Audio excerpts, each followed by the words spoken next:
Thank you for being a part of the Travel Again briefing series. We are having these briefings as part of an effort to develop a global travel industry plan to effectively manage the risk of traveling and rebuild traveler confidence. And so, a very timely and appropriate topic for today's briefing is a look ahead at the U.S. political environment for the travel industry. Our expert guests today are Kate Mills and Stewart Verdery from Monument Advocacy, a leading lobbying firm here in DC with deep roots and experience in representing the travel industry. But what makes them both unique is that they both held senior positions inside previous administrations that are key to the travel industry. Kate with a senior position with Immigrations and Customs Enforcement during the Obama administration, and Stewart with the Department of Homeland Security during the Bush administration. Thank you both for coming and shedding some light on what's happening in this really calm and passive political environment here in DC. But welcome. I'll turn it over to both of you. Awesome. Well, thank you so much for having us, and it's great to be reunited with you, Mike, and I see Bruce Cherndorf on as well as many other folks in the travel industry we've worked with over the years. As mentioned, both Kate and I both are partners at Monument Advocacy, and we've worked together directly for about 6 years, but Monument's been around for about 15 as a bipartisan lobby and public affairs firm. We do a lot of different things, but particularly have done a lot in the travel space over many years, including working with U.S. Travel, with the U.S. Olympic Committee, with leading airports, with providers in the travel facilitation space, and others, including a group of travel management companies right now. And hopefully we'll give you a bipartisan look at some of the key travel issues right now. Obviously, it's been a tough year that no one really could have anticipated. The quick outline of what we want to talk about is kind of first on the fiscal side and COVID relief, what that looks like both for the rest of this year and into 2021. Travel reopening, how we might build screening and testing into a travel regime, either through a series of air bridge pilots or potentially more broadly moving forward with the vaccine en route. A good look at what the Biden administration is likely to do on travel issues, both from a policy and appointment standpoint.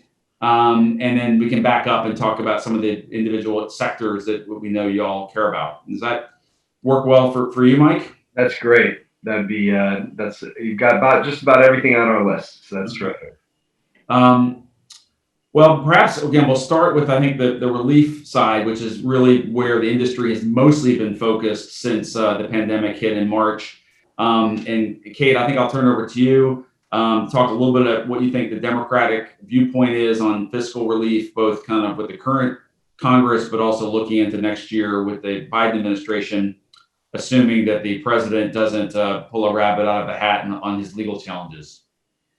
Well, that would be interesting and surprising, I think, to anyone.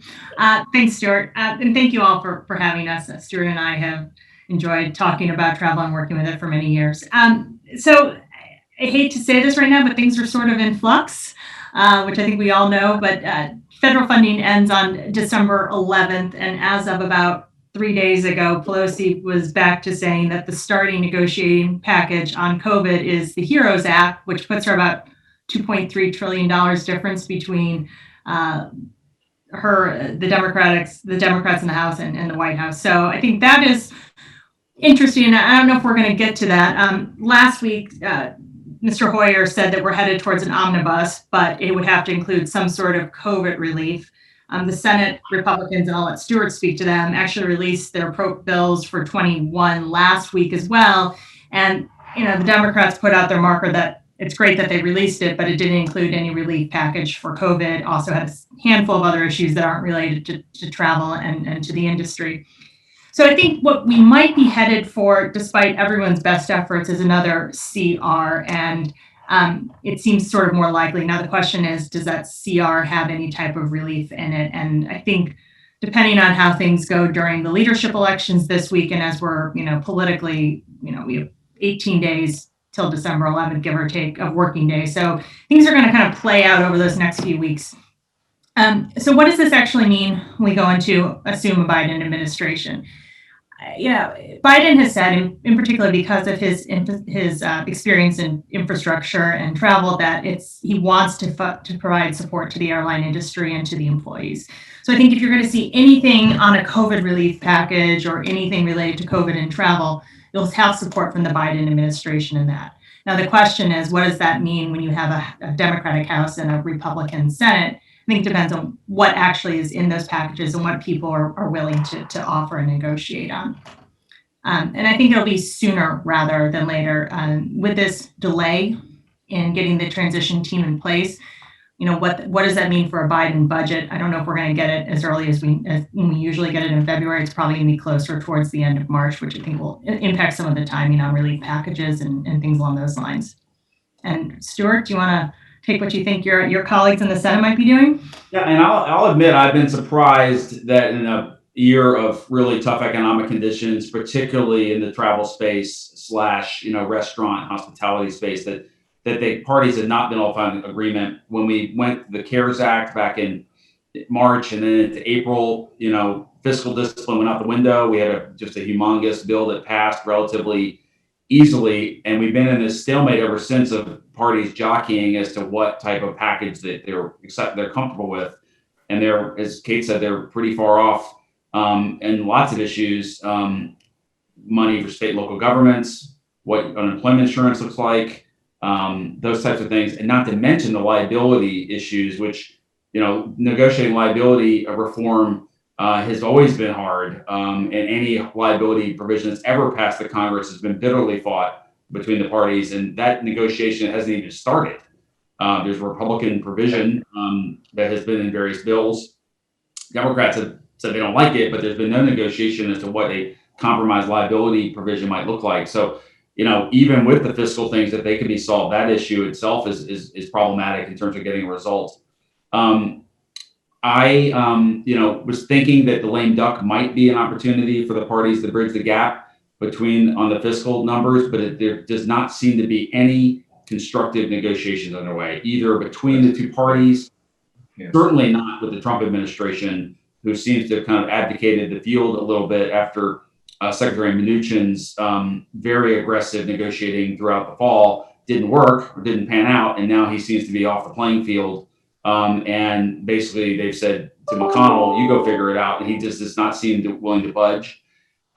We had thought perhaps that the Georgia Senate runoffs, which will determine control of the Senate, that the Georgia Republican incumbent senators might be urging a deal in order to kind of bring something home for their constituencies in Georgia. That does not seem to be the case. They're not asking for a compromise. And so I unfortunately don't see an outcome during the rest of November, December that's going to get a fiscal bill over the finish line. I think we'll be looking at a new Congress trying to pick up the pieces on what a negotiated deal might look like. So just stop there. Kind of a statement and a question. The focus has been on airline relief. That's happened. The PPP loans have gotten some of the smaller businesses, meaning, individual businesses like hotels, like some travel agencies have been getting some, relief and a runway. Now that's gone. Now we're on to the next phase. I mean, I've heard from the hotel community certainly that it's going to be a long, hard winter and basically a really destructive one unless they get some immediate help, just to get the extension, more loans, et cetera. Travel agencies for sure. Are we just looking at a stalemate and really everyone having to go it alone over the winter? It's going to be pretty rough. And again, the PPP extension is not particularly controversial. There may be some small differences in terms of the amount or the loan limits and that kind of thing. That could easily pass. The airline payroll support could easily pass and certainly would be in a bill if it were to move. There certainly would be an unemployment extension. Right. The big issues have been around, and Kate and I may have slightly different views as to which are the hardest, but the state and local government relief has been the hardest nut to crack. Republicans don't want to be seen as bailing out Democratic states. Democrats have dug in that they want that relief is one. And then two, what type of COVID testing requirements and funding would be required as part of a bill, again, forcing states to do certain things on testing if they want money for their local operations. Those have been the two hardest issues, in addition to the liability provision I mentioned earlier. I don't think we're going to get to answers on those before December 11th. I think it's going to be a much longer conversation, and we're looking towards January, February before we be able to really address those. Let's assume for a second that the vaccine is the good news is good news, and that we're looking at a new world in 3 to 6 months. Does that make it more likely Republicans give in or not? If they know that the fiscal relief is going to be of some shorter duration, is not going to be 4 years of kind of just fronting people's payroll, does that make them willing to kind of spend more money for a few more months of relief? Or do they think the economy is strong enough right now that people can basically go it alone for the next few months and hope it works out? I'm not quite sure. And you may have Republicans on different sides of that equation, looking at how the economy is going to function during hopefully this last gasp of COVID. Yeah, well, maybe the answer to that question is very different by jurisdiction, or right, because the different economies, different states, et cetera, are going to have really different points of view on that. But I just know for our industry, every indicator is unless something happens and that accelerates, it's going to be it could be very devastating to the industry overall. And make it difficult. We'll get into some of the your additional comments, but meanwhile, we got to get money into testing and a whole protocol about how we're going to get people traveling again and restore confidence. And we're not even talking about that yet. This is just like survival, to allow businesses to make it through, to be able to appreciate that. Yeah. I mean, one other issue I'll just raise, obviously, with the governments, both red and blue states kind of going back into some version of lockdown or more restrictions, does that put pressure on Republicans to change their position? Because our position, my party's position, mostly has been, let's reopen business and people can then make a living through business being open. Right. If their governors and their states are saying, no, we have to close down because of the situation on the ground with COVID, does that make it more attractive to do fiscal relief? It might. Right. But it hadn't happened. And that's changed even over the last 24, 48 hours, right? Because now state, yeah.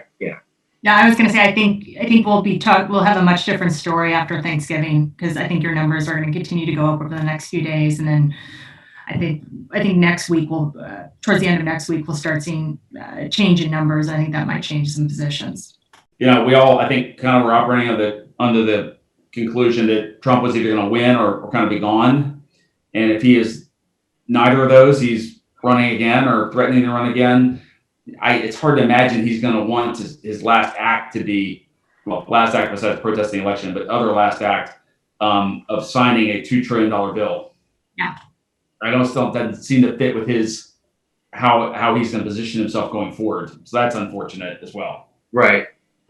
Yeah, which is a guarantee then, right, that it at a minimum you're at February, right? Yeah. Well, let's move on to the, you said like one of the areas, of course, is, like what do we do as an industry, right? Like we talked about funding the beyond just the business survival, but getting into actually developing, systems and processes for restoring confidence. The vaccine is coming. Hopefully the indicators are good, but by the time you're talking about any sort of really widespread distribution of vaccine. We had a briefing last week from a infectious disease expert, and he's saying basically, even with the vaccines being as advertised, and it looks like they are, that just the process of disseminating vaccines is going to go to the high risk folks first. People who aren't really going to end up being in the traveling public. So we still have a pretty long road, and he was saying conservatively more like 18 to 24 months before you really have widespread distribution of the vaccine. We've got a lot to do in the meantime if we want to get people traveling again. So let's talk a little bit about that and kind of what you're seeing and what are the attitudes on the Hill and otherwise about funding and support for the things we need to do for testing. Sure.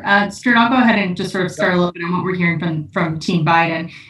They say that COVID-19 and economic recovery are not separate issues, and there will be no travel recovery until COVID is addressed. And I think that's something to remember. So as they are going through and looking at how to address COVID, this is not they're not stovepiping. This is looking at it in a much more thoughtful process. I was just reading something earlier that says that they are really working on greater cooperation and connection between the United States and how we're doing recovery and how we also interact with the rest of the world. So, as the Biden administration is being put together, they're trying to figure out ways to address COVID, but also address the economic recovery that the travel and tourism industry really needs.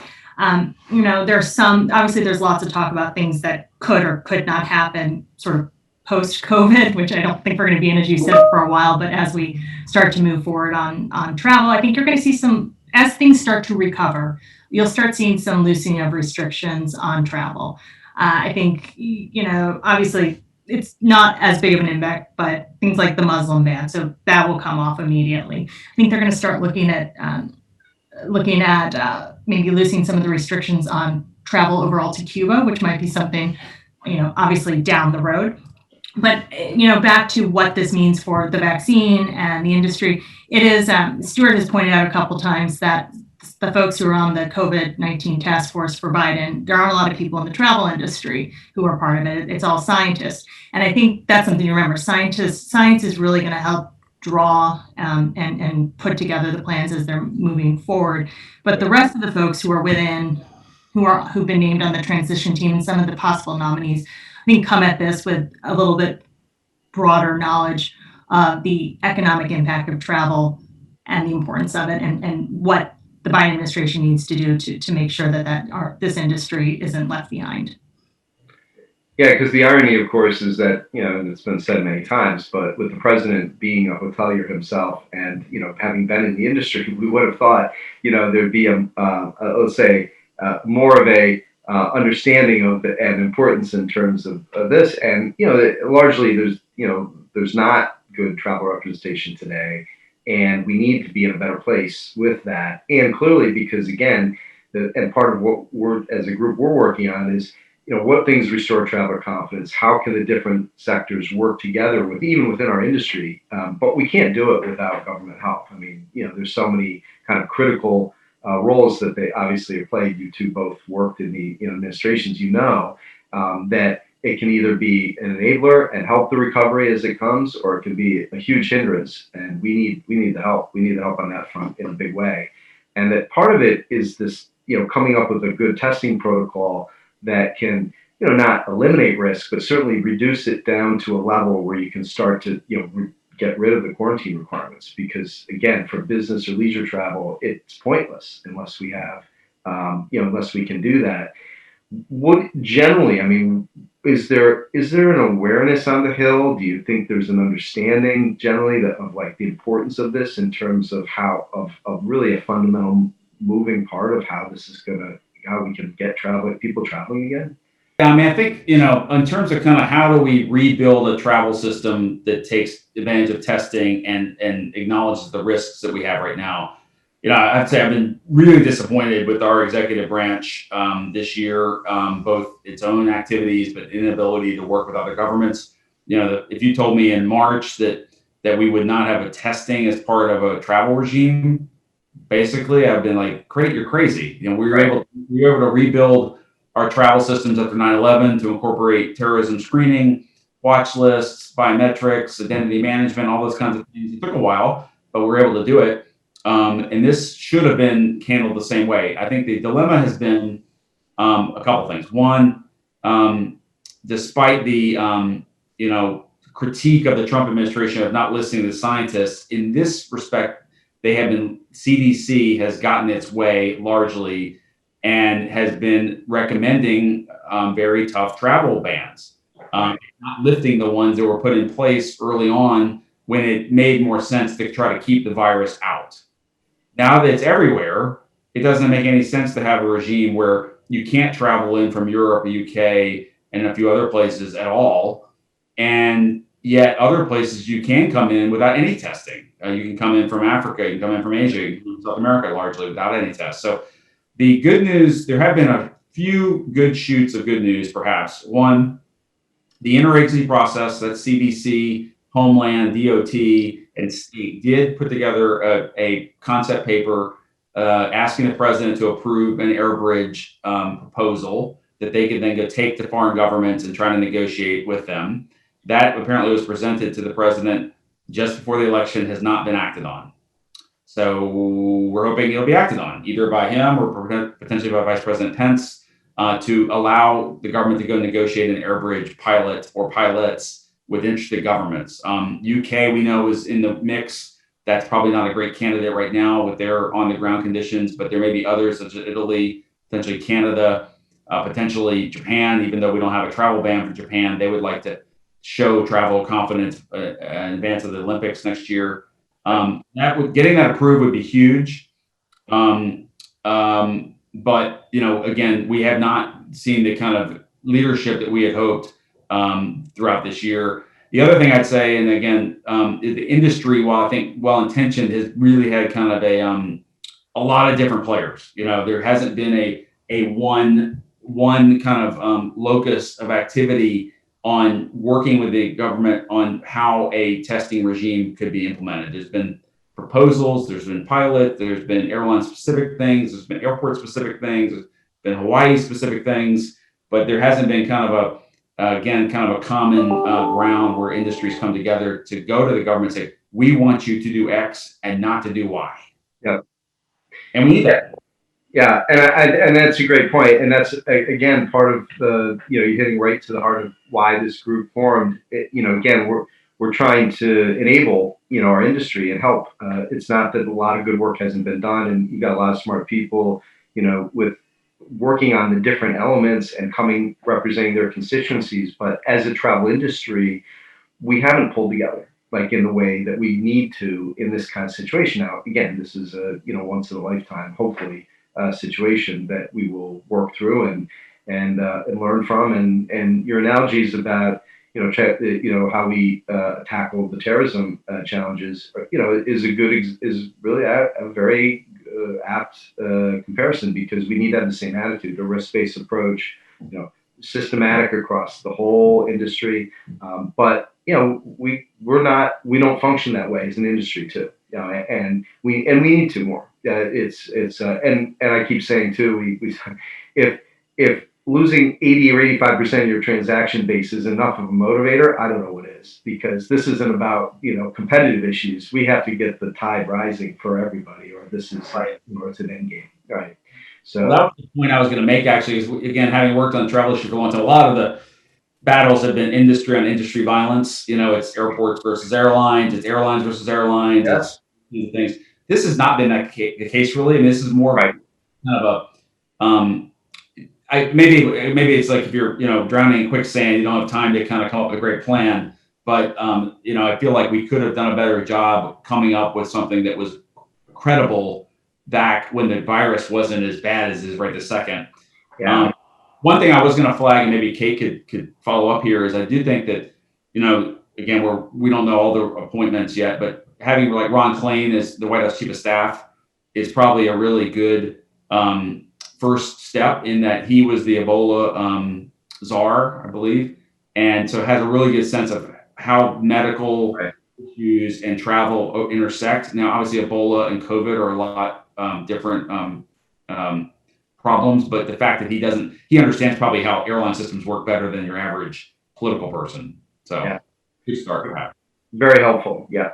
And to Stuart's point, I think we just also saw that Cedric Richmond is leaving his seat in the House and going to go be an advisor in the White House. And I think that's important, because you're putting someone in who's been, part of the conversations on the Hill about, how are we going to address this? And he's really trusted within the Biden administration. So having someone in there who has been part of the conversations and negotiations on how we try and deal with this issue, I think is important.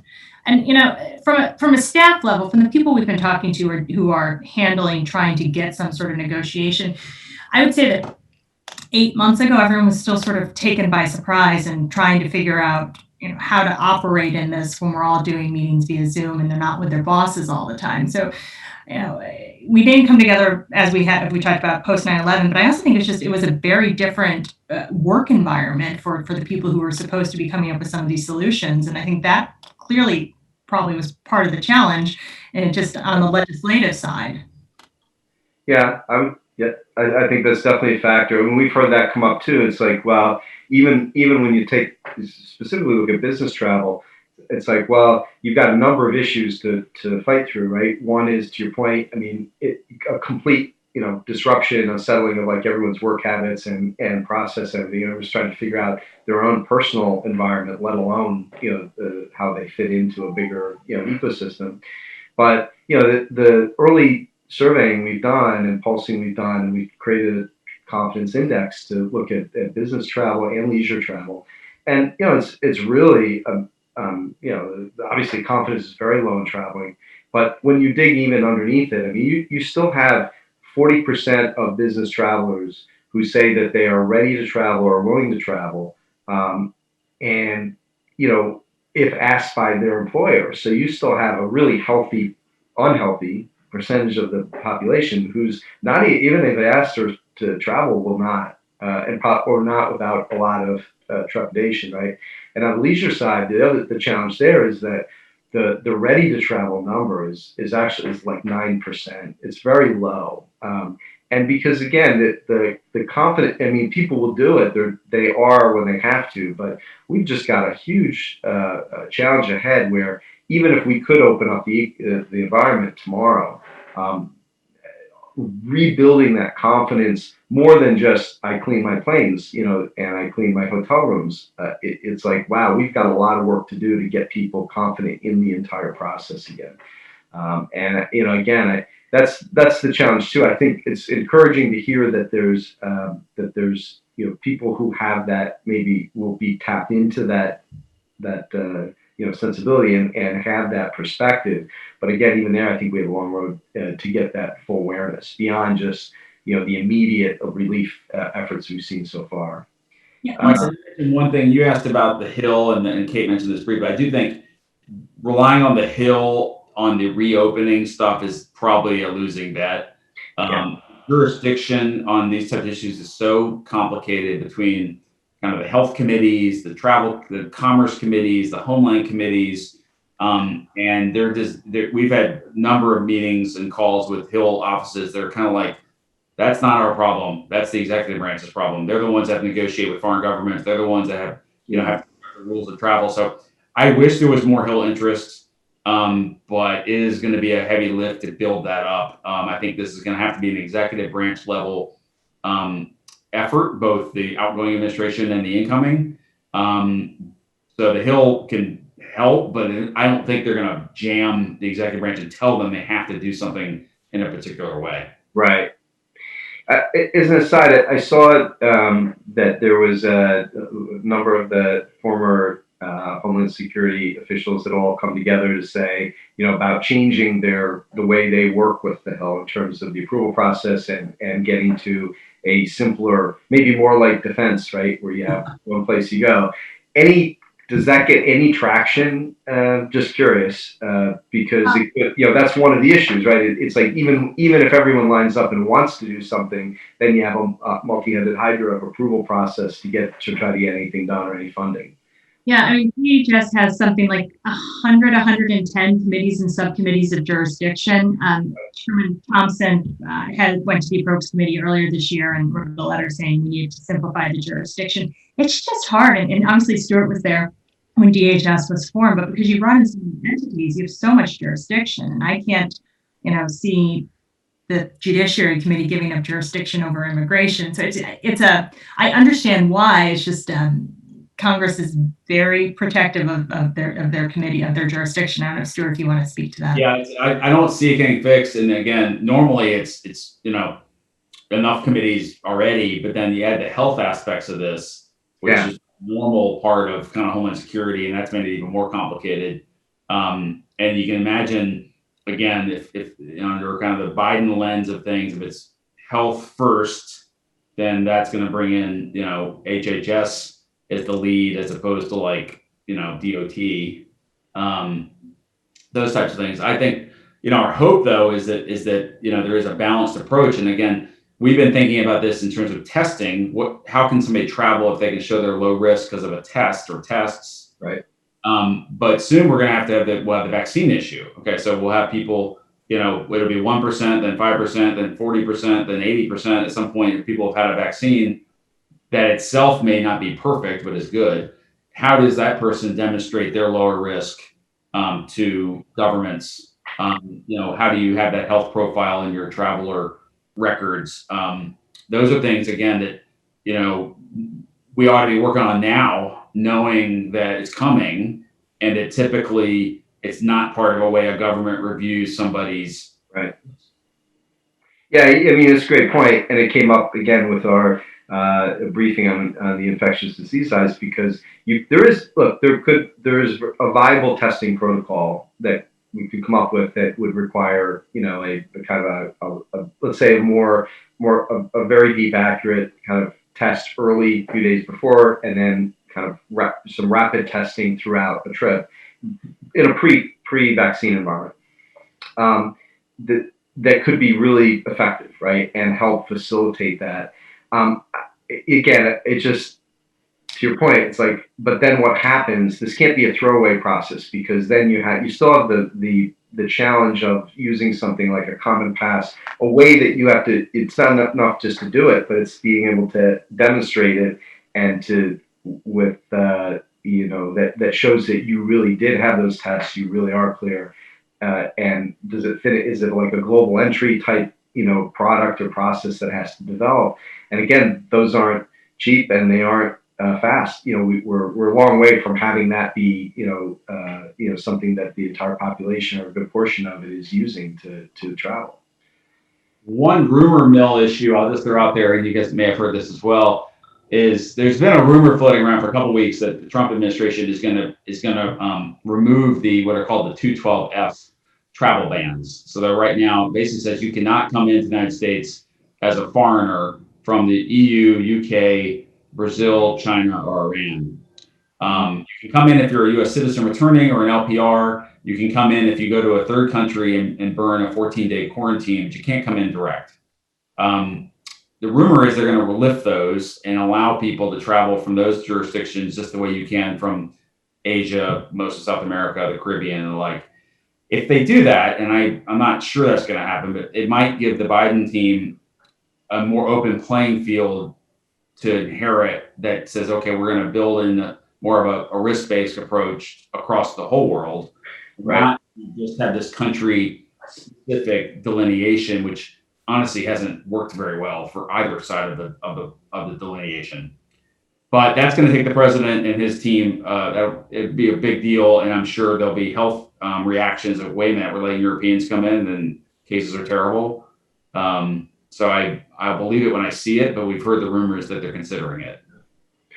Well, I mean, we're in an unfortunate place where the U.S. is lagging, clearly other countries, and it's not in. And we're in a position where, yes, I mean, there probably are, we can probably do that to some degree, but I think the concern is actually the other way, right? I mean, I don't know how willing other countries will be to open up, on the reverse, right? Because we have a better plan in place. The rumor is that they would do it, maybe not for China, because we've got geopolitical fights with China and probably Iran, the same thing, but for the Europeans and UK and Brazil, that it would be a unilateral, we're reopening, we're going to take our chances, we'll call it, with travel from those places, even if it's not reciprocated to Americans going outbound because of our higher risk. Again, I'll believe it when I see it, but the rumor has definitely been hot and heavy that they're considering it. Well, it could, I mean, in theory, it could help certainly inbound, tourism and that sector, maybe trade to some degree, but until we fix the international outbound trade, business travel, we're stalled, and our economy will be stalled. I mean, it's been, we saw it before, and now, if you play it forward, that's mission critical. But you have to do it safely in a way that you don't end up just having to start and stop again, because then confidence is continues to be pummeled. So not an easy task for sure, and not an easy decision. Not easy decisions for anybody. But yeah. Mike, I think the last thing we were going to kind of walk through is mainly Kate was, who are some of the names we expect to end up in a Biden administration of importance to travel. If you want to take a minute on those kind of the rumor. Yeah, that'd be great. Everyone pull out your scorecards here and see if I'm going to be right. So for DHS, I think the number one name we're hearing is Ali Mayorkas. Ali was the Deputy Secretary under President Obama, Secretary Johnson, and he was the head of CIS. Two other names in the running, Val Demings, Congresswoman from Florida, African-American police chief. Some people think that might be a good fit for DHS because it would show that they support law enforcement. And the other name that's being floated is Lisa Monaco, but from what we're hearing, Ali seems to be the lead. For the Department of State, Susan Rice and Chris Coons are sort of the lead names. Other names we're hearing are Tony Blinken, William Burns, and then Senator Chris Murphy. I don't know who it's going to be on that one. I don't know if Susan Rice could get through. It could get through confirmation. So maybe it does end up being Chris Coons. He's from Delaware, so I know Biden would like that. And then a couple other, those are probably going to be the biggest ones within DHS overall, and you're just going to be coming back from the from the Obama administration into Biden land, whether they're at DHS or the National Security Council. Okay. And then, we've talked about this a little bit, but, there's not going to be much change in the House and the Senate at least right now we know in the House in terms of leadership of the committees. The biggest one that's going to make a difference is going to be the chair of the House Appropriations Committee, and we should know that probably in a week or so. I'll put you both on the spot. What do you think is going to happen in Georgia with the two runoff races? Go ahead. I mean, if we do it on the amount of emails I'm getting from the Democratic Party, the Democrats are going to take it. But I'm not super hopeful that we'll get both seats. We should have an advantage, particularly in the Purdue race. It's basically a rematch. They just had a vote and he won by, 2 points. Republicans have typically done well in the runoffs in the past.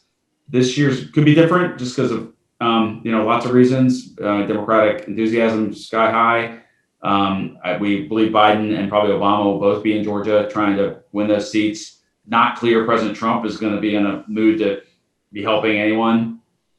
So I'd rather be Republicans than Democrats.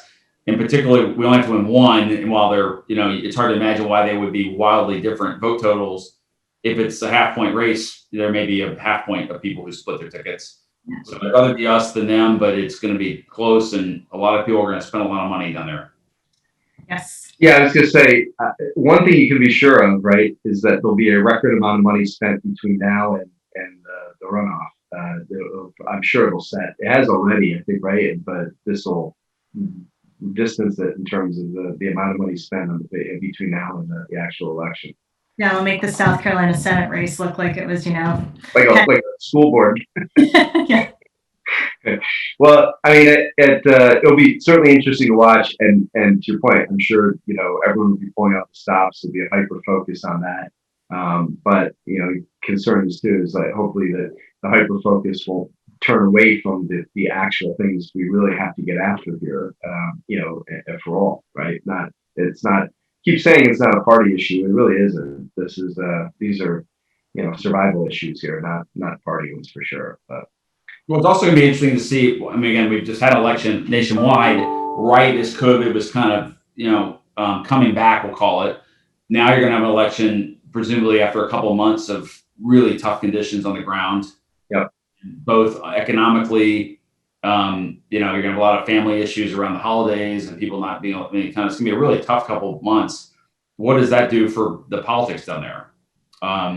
Does it make people want to lock down more? Can they see, light on the end of the tunnel with the vaccines? I already mentioned the idea that maybe it would help move us together on a relief bill. That doesn't seem likely. But it will be an interesting microcosm of a state that has a lot of travel and tourism, and Delta Airlines, let's call it. What does that mean for the election results? We'll see. Yeah. Well, Kate, Stewart, really appreciate your time. And I really mean this. I really appreciate your passion for the industry, both of you. It means a lot, and it means a lot when you have people who are really knowledgeable about our industry in representing it, not just because it's your job, but because you both lived and breathed it. Both inside the administrations and in your job today. So thank you for that, and keep it up, because we need everything we can get here, certainly for the travel industry. No, we appreciate the invitation. It's a great group you've put together. I know many of y'all, and congrats on coming together. Never more needed than now.